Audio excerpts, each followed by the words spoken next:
हाँ एवरीवन, तो डिस्कस करेंगे ग्लोबल स्पिरिट्स लिमिटेड को। और काफी लोग क्वेश्चन है स्टॉक के ऊपर, वो इसीलिए क्योंकि काफी लोग जो है यहाँ कहीं के भाव में, किसी ने यहाँ खरीदा है, कोई अलग अलग भाव में इसमें फंसा हुआ है। और फंसा हुआ इसलिए बोलूंगा कि स्टॉक ने एक बहुत अच्छी रैली दी है, बॉटम बनाने के बाद फिर नीचे आ गया। तो क्या रीजन है नीचे आने के, क्या ये एक अच्छी अपॉर्चुनिटी है दोबारा से इसमें पैसा बनाने की? क्योंकि जिसने यहाँ पे बाय किया था उसने कहीं ना कहीं 80-90% रिटर्न यहाँ बना लिए हैं। तो सारी चीजें डिटेल में डिस्कस करेंगे। कंपनी की कॉन्फ्रेंस कॉल है मेरे पास में, मैंने पूरी स्टडी करी है, ये मैं आपको बताऊंगा। ठीक है, कंपनी के फाइनेंशियल्स और चार्ट हम सब देखते हैं। सबसे पहले जिनको बिजनेस मॉडल नहीं पता, मैं उनको बता देता हूँ। ये एक अल्कोहल कंपनी है, जैसे इसके नाम में ही लिखा हुआ है ग्लोबल स्पिरिट्स। ठीक है, तो स्पिरिट्स का मतलब केमिकल अल्कोहल जो कंपनी बनाती है।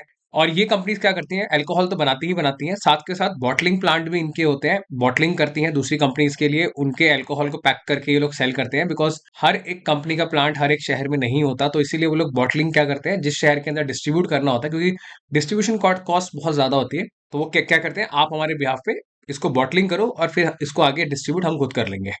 साथ ही ये लोग एथनॉल प्लांट भी चला रहे हैं, क्योंकि अब गवर्नमेंट की तरफ से आपको पता ही होगा, एथनॉल ब्लेंडिंग होगी। जो हमारा फ्यूल होता है पेट्रोल, उसके अंदर 20% ऑफ एथनॉल मिक्स किया जाएगा। तो इसीलिए जितनी भी अल्कोहल कंपनीज हैं, ये सभी एथनॉल के ऊपर फोकस कर रही हैं, क्योंकि इनके प्लांट में ऑलरेडी कैपेसिटी होती है एथनॉल बनाने की। शुगर कंपनीज में भी आपने सुना होगा, एथनॉल ब्लेंडिंग के लिए वो लोग एथनॉल बना सकते हैं, जो भी उनके पास में रॉ मटेरियल होता है शुगर से रिलेटेड। तो ये लोग जो अल्कोहल कंपनीज है, ये लोग बनाते हैं राइस से और मेज से। तो ये इनका एक रॉ मटेरियल जिसको यूज करते हैं। ठीक है, ये सारी चीजें मैं आपको इसलिए बता रहा हूँ क्योंकि आगे जाकर के इसके मार्जिन्स वगैरह हम डिस्कस करेंगे, तो वहां आपको समझ आएगा। अच्छी कंपनी है, लेकिन इसका मतलब ये नहीं है कि अच्छी मैं बोलूँ शुरू में तो आप जाके इसे खरीद लो। कोई भी बाय सेल की रिकमेंडेशन नहीं है मेरी तरफ से। कोई भी बाय करना है, सेल करना है, अपना डिसीजन खुद लोगे, अपने फाइनेंशियल एडवाइजर डिस्कस करने के बाद लोगे। और ये कुछ इनके प्रोडक्ट्स हैं, ये आप देख सकते हो। राजस्थान, हरियाणा और वेस्ट बंगाल वगैरह में इनकी जो डिमांड है काफी अच्छी है इनके प्रोडक्ट्स की। ये काफी अच्छा वॉल्यूम ग्रोथ वहाँ पे दिखा रहे हैं। ये सभी हैं इनके। जिन वोडका काफी फेमस है, इनका बताना ऐसा है, काफी अच्छी इनकी वहाँ पे मार्केट कैप्चर इन्होंने किया हुआ है। तो बात करते हैं इनके फाइनेंशियल्स की। ये एक स्मॉल कैप कंपनी है, 2310 करोड़ की इसकी मार्केट कैप है, 18.7 का स्टॉक पी है। काफी सस्ता आपको लग रहा होगा, और सस्ता है भी, नो डाउट। क्यों? क्योंकि इंडस्ट्री पी ये 30 का है, 30 का पी है। और लगभग ये सभी कंपनीज एक ही काम करती हैं, बस ये है कि किसी का मार्जिन थोड़ा ज्यादा है, किसी का मार्जिन थोड़ा कम है। जिसका मार्जिन बहुत ही अच्छा आउटस्टैंडिंग है, जिसमें मार्केट ज्यादा है, उसका पी थोड़ा ज्यादा मार्केट ने दिया हुआ है। और कुछ ओवर वैल्यूड कंपनीज भी हैं। But net net global spirits जो है, इन सभी के कंपैरिजन के अंदर एक अंडर वैल्यूड प्लेयर नजर आता है यहाँ पे। आरओसी 18.5% है, आरओई 14.7% है, ये भी ठीक ठाक है। डेट टू इक्विटी 0.33 है। कंपनी के ऊपर थोड़ी सी डेट है, वो हम आगे बैलेंस शीट में देखते हैं। प्लेज परसेंटेज 0 है, मतलब मैनेजमेंट ने कोई भी शेयर गिरवी नहीं रखा हुआ, ये भी एक पॉजिटिव पॉइंट है।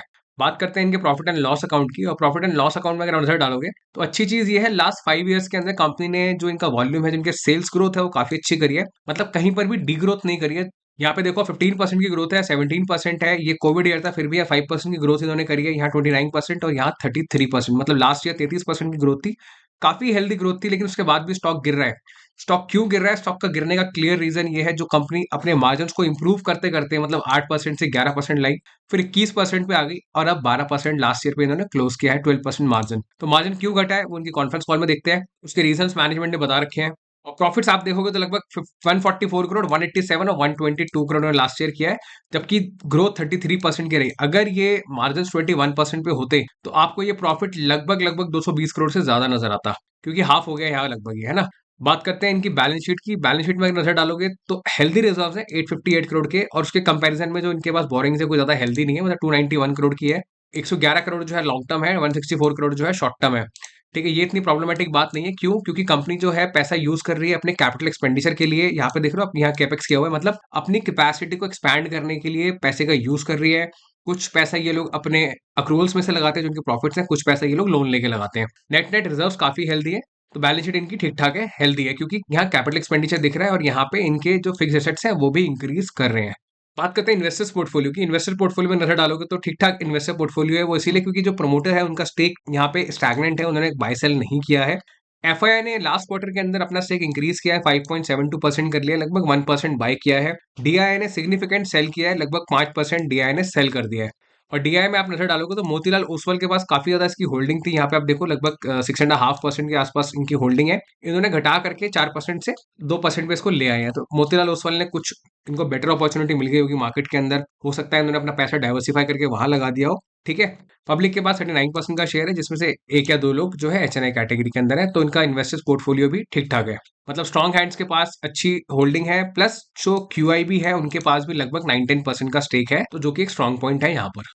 बात करते हैं इनकी कॉन्फ्रेंस कॉल की, और ये अगस्त 16 की कॉन्फ्रेंस कॉल है, इनकी लेटेस्ट कॉन्फ्रेंस कॉल है, और अब इनका क्वार्टर टू का रिजल्ट आने वाला है। तो ज्यादा कोई चेंजेस आपको नजर नहीं आएंगे क्वार्टर टू और क्वार्टर वन के अंदर, वो इसीलिए क्योंकि कुछ पॉइंट्स जो है कंपनी ने पहले ही बता दिए हैंगे इस क्वार्टर वन के कॉन्फ्रेंस कॉल में। जैसे कि सबसे इंपॉर्टेंट पॉइंट आपको पता होना चाहिए वो ये है कि इनकी जो कैपेसिटी है वो क्वार्टर वन के अंदर 765 किलोलीटर पर डे पे थी, जो कि इनका एक प्लांट है वेस्ट बंगाल में, इन्होंने कैपिटल एक्सपेंडिचर करके उसको इंक्रीज किया था, कैपेक्स करा था वहां पे। तो जो कैपेसिटी है वो अब 900 किलोलीटर पर डे पे पहुंच जाएगी, मतलब प्रोडक्शन जो है कंपनी की बढ़ जाएगी क्वार्टर टू के अंदर, पहली चीज। और एक और इंपॉर्टेंट पॉइंट जो है रॉ मटेरियल्स के ऊपर वो ये है कि देखो आपको पहले से पता होगा कि लास्ट ईयर इन्फ्लेशन रहा, अभी भी इन्फ्लेशन काफ़ी हाई है।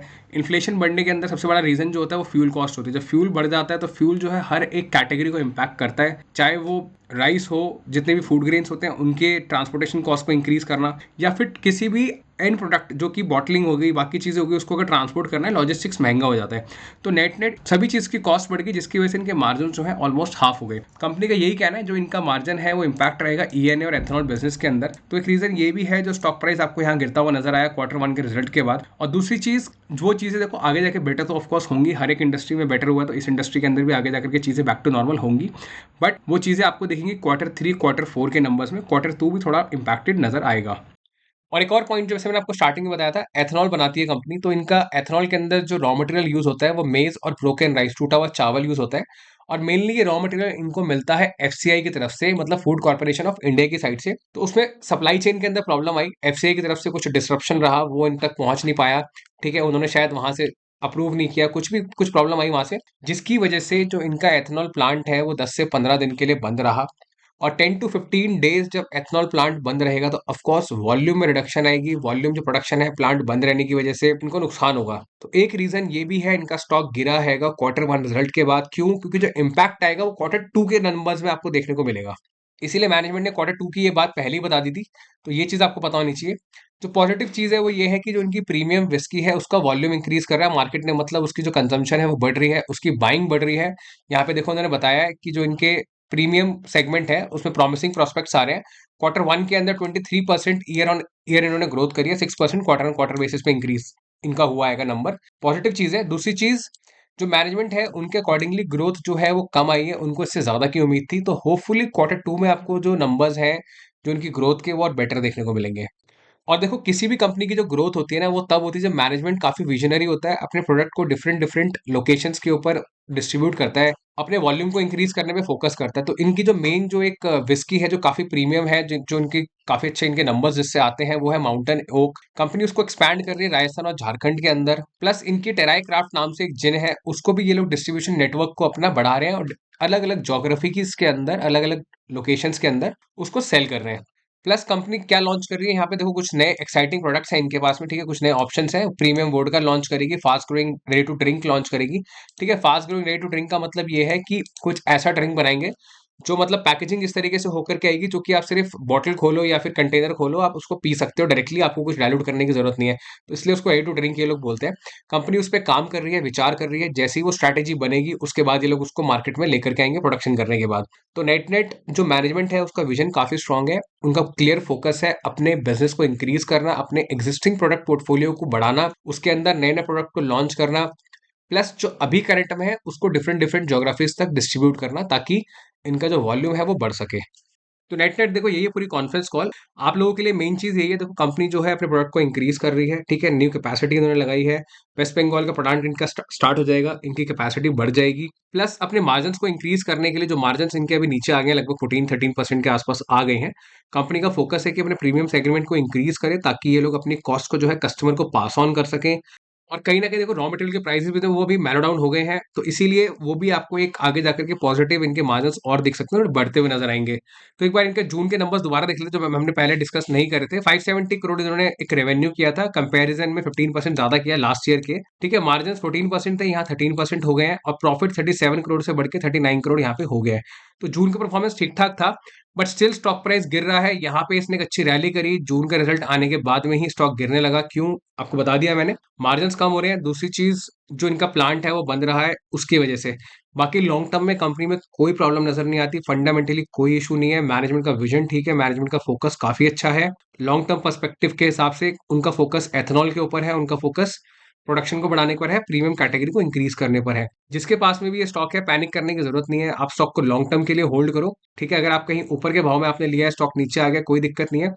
1 या 2 क्वार्टर आपको थोड़े से चैलेंजेस नजर आ सकते हैं इसके अंदर, बट लॉन्ग टर्म के अंदर कंपनी अच्छा परफॉर्म करेगी। ऑफ कोर्स, जो वॉल्यूम बढ़ेगा, प्रॉफिट बढ़ेंगे, तो स्टॉक में वो नजर आएगा। अभी इनका ईपीएस ग्रोथ काफी इंपैक्टेड आपको नजर आ रहा होगा। ठीक है, यहाँ पे 42 से 42 पर ही है, अभी 65 से घट गया था। तो इसीलिए जैसे जैसे ईपीएस ग्रोथ बढ़ेगा, वैसे वैसे स्टॉक प्राइस बढ़ेगा, पहली चीज। दूसरी चीज, अंडर वैल्यूड कंपनी है, 18-19 के पीई पर आपको मिल रही है। ठीक है, मार्जिन थोड़े से इंपैक्टेड है, मार्जिन अच्छे होंगे, ऑटोमेटिकली प्रॉफिट बढ़ता हुआ आपको नजर आएगा। तो नेट नेट जिसको भी लगता है कि उसको फ्रेश पोजीशन है बनानी चाहिए, देखो मेरी तरफ से कोई भी रिकमेंडेशन नहीं है बाय और सेल करने की। ठीक है, नंबर्स में टेक्निकली आपको बता सकता हूँ कि यहाँ देखो 800 के भाव में किसी को अगर लेना है तो बिल्कुल ले सकता है। 200 डे मूविंग एवरेज के काफी नीचे है, जो ब्लैक लाइन आप देख रहे हो ना, इससे काफी नीचे है स्टॉक, मतलब ऑलरेडी काफी बीटन डाउन है। ठीक है, अभी जो सिनेरियो हुआ है, जो कल जो बाजार गिरा है, उसकी वजह से और गिर गया स्टॉक। इसका जो नेक्स्ट सपोर्ट है वो 740 के लेवल के आसपास है। तो किसी को लगता है कि और सस्ता लेना है तो आप वेट कर सकते हो, बट मुझे लगता नहीं है ज्यादा वेट करने से कोई फायदा होगा। वो इसीलिए क्योंकि ऑलरेडी बहुत बीटन डाउन है, हो सकता है यहाँ से रिवर्स हो जाए, मौका आपके हाथ से चला जाए। आप एक स्विंग ट्रेड भी कर सकते हो उसके अंदर, यहाँ पे 800 के भाव में लेकर के कहीं ना कहीं स्टॉक जब अपना 1000-1100 के लेवल पे पहुंचे, तो वहाँ 30-40% पैसा बना के आप निकल सकते हो यहाँ से, यहाँ स्विंग करके। बट स्विंग करने के लिए आपको थोड़ा वेट भी करना पड़ सकता है। तो आप उस हिसाब से लेना, क्योंकि थोड़ा टाइम भी उसमें जाता है। हो सकता है 1 महीने, 2 महीने, 3 महीने इसमें लग जाए, हो सकता है 15 दिन में भाव आ जाए। तो वो सारी चीजें आप नोट करना है इसके अंदर, क्योंकि ऐसा नहीं है कि रातों रात प्राइस बढ़ जाएगा, रातों रात सारी चीजें इसमें हो जाएंगी। बट हाँ, कंपनी अच्छी है, कंपनी में कोई प्रॉब्लम नहीं है। ये इसके लेवल्स हैं, ये नेक्स्ट सपोर्ट लेवल है। जिसको पोजीशन बनानी है यहाँ से बना सकता है, लेकिन लॉन्ग टर्म विजन के साथ। तो नेट नेट यही है पूरा एनालिसिस। आपका कोई भी क्वेश्चन और स्टॉक से रिलेटेड आप जरूर पूछ सकते हैं मेरे से, मैं कमेंट में जरूर आंसर करूंगा। ठीक है, जिन्होंने ऊपर के भाव में खरीदा, थोड़ा सा पेशेंस रखो आप, हो सकता है 1 साल और लग जाए, लेकिन आपका भाव आ जाएगा बुल रन के अंदर। कंपनी अच्छी है, प्रॉफिटेबल कंपनी है, कोई प्रॉब्लम नहीं है इसके अंदर। थोड़े से पेशेंस आपको देने पड़ेंगे, दैट्स इट। और अगर आप और भी अच्छी कंपनीज देख रहे हो जो बुल के अंदर आपको अच्छी पोजीशन बनाने के लिए आपको कोई स्टॉक चाहिए, एजुकेशन पर्पस के लिए कुछ वीडियोस मैंने बना रखे हैं अच्छी कंपनी के, जैसे कि आप देख सकते हो यहाँ पे SP apparel, angel one, 5 paisa capital, Raymond, century plywood, Varun beverages, SBI cards, PSP project, Gravita, DCX systems, Britannia. तो ये सभी मैंने स्टॉक्स यहाँ कवर किए हुए हैं, आप इन सभी स्टॉक्स को चेक कर सकते हो। तो इस वीडियो के लिए इतना ही, मिलते हैं अगली वीडियो में। Thank you so much.